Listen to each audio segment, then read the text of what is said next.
Hi friends, welcome to our channel. Karthika Deepam serial next ఎపిసోడ్లో ఏం జరగబోతోందో ఈ వీడియోలో చూసి తెలుసుకుందాం. దీపని నన్ను అమ్మ అని పిలవద్దు అని అన్న సుమిత్ర అసలేం జరిగింది అని తెలుసుకోవడానికి ఈ వీడియోని స్కిప్ చేయకుండా ఎండ్ వరకు చూసేయండి.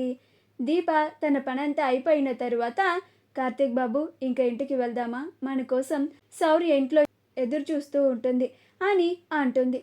అప్పుడు కార్తీక్, నేను ఇందాకే శౌర్యతో ఫోన్లో మాట్లాడాను దీప, ఏం పర్లేదు, పద ఇక మనం వెళ్దాం. ఈరోజు చాలా లేట్ అయిపోయింది, ఇక మీదట ఇంత రాత్రి అయ్యేంత వరకు మనం ఇక్కడ ఉండద్దు అని అంటాడు.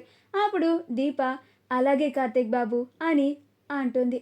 అలా ఇద్దరు వెళ్తూ ఉంటే సుమిత్ర ఒక పక్కన కూర్చొని తన పని చేసుకుంటూ ఉంటుంది.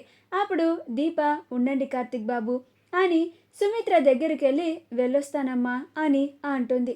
అప్పుడు సుమిత్ర, ఆగు అని అంటుంది. అప్పుడు దీప, ఏంటమ్మా అని అంటుంది. అప్పుడు సుమిత్ర, ఏమన్నావు ఇప్పుడు అని అంటుంది. అప్పుడు దీప, వెళ్ళొస్తాను అని అన్నానమ్మా అని అంటుంది. అప్పుడు సుమిత్ర, నువ్వు నన్ను అమ్మ అని పిలవద్దు అని అంటుంది. అప్పుడు కార్తీక్ వచ్చి, ఏ అత్త, ఎందుకని అమ్మ అని పిలవకూడదు అని అంటాడు.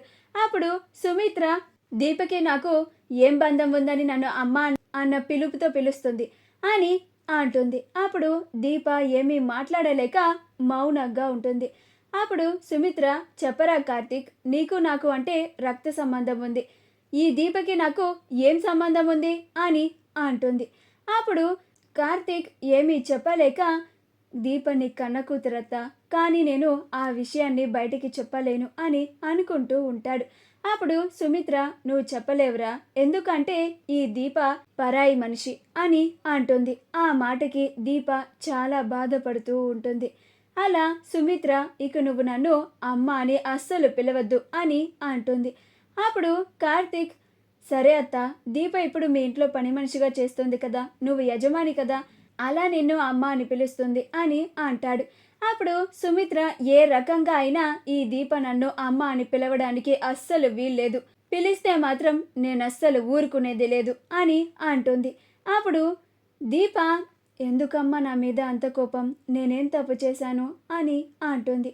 అప్పుడు సుమిత్ర, చెప్పలేనన్ని తప్పులు చేశావు అని అంటుంది. అయినా ఈ ఇంటికి నిన్ను పని మనిషిని చేసింది నా కూతురు, అంటే నీ యజమాని నా కూతురు. ఇక నుంచి నువ్వు నీ ఇంటికి వెళ్ళాలంటే నీ యజమానికి చెప్పి వెళ్ళు, అంతేకాని ఇలా నా దగ్గరికి వచ్చి వెళ్ళొస్తానమ్మా అని ఇలా బంధాలతో పిలుస్తూ నాతో పదే పదే మాట్లాడాలని ప్రయత్నాలు చేయకు అని అంటుంది. నువ్వు నా ముందు ఎంత మంచిదానిలాగా నటించాలని చూసినా కానీ నువ్వేంటో నాకు తెలుసు, ఎవరిని ఎక్కడ ఉంచాలో నాకు చాలా బాగా తెలుసు అని అంటుంది.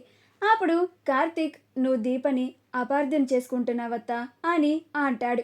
అప్పుడు సుమిత్ర, ఎవరు నాకు ఎవరి గురించి చెప్పాల్సినంత అవసరం లేదు, ఒకళ్ళు చెప్తే వినేంత పరిస్థితుల్లో నేను అస్సలు లేను, నాకంత కర్మ పట్టలేదు అని విసుక్కుంటూ ఉంటుంది.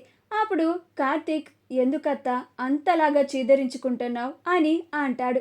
అప్పుడు సుమిత్ర, నాకు ఈ మనిషి మొహం చూడాలంటేనే అస్సలు ఇష్టం ఉండదు, అలాంటిది నా కూతురు ఈ మనిషిని నా ఇంటికి పని మనిషిగా చేసింది, ఇక ఇందాక నుంచి ఈ మనిషి నా పక్కన నుంచోవడం వల్ల నా ఒళ్ళంతా తేళ్లు జర్రులు పాకుతున్నంత అసహ్యంగా ఉంది, చిరాకు వస్తుంది అని మొహాన్ని పక్కకి తిప్పేసుకుంటుంది. అప్పుడు దీప కన్నీళ్లు పెట్టుకుంటూ ఉంటుంది.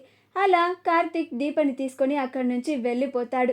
మా వీడియో కనుక మీకు నచ్చినట్లయితే లైక్ చేయండి, షేర్ చేయండి, మా ఛానల్ని సబ్స్క్రైబ్ చేసుకోండి, పక్కనే ఉన్న బెల్ ఐకాన్ని క్లిక్ చేయడం మాత్రం మర్చిపోకండి.